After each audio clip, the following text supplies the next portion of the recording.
पंजाब के मुख्तलिफ शहरों में आंधी, तेज़ बारिश और सालाबारी हुई।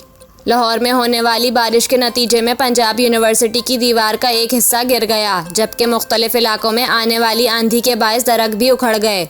जिन्ना अस्पताल से गार्डन टाउन जाने वाली सड़क की एक लेन ट्रैफिक के लिए बंद की गई। लेस्को रीजन के 160 फीडर से बिजली की सप्लाई आर्जी तौर पर मुअत्तल हो गई है।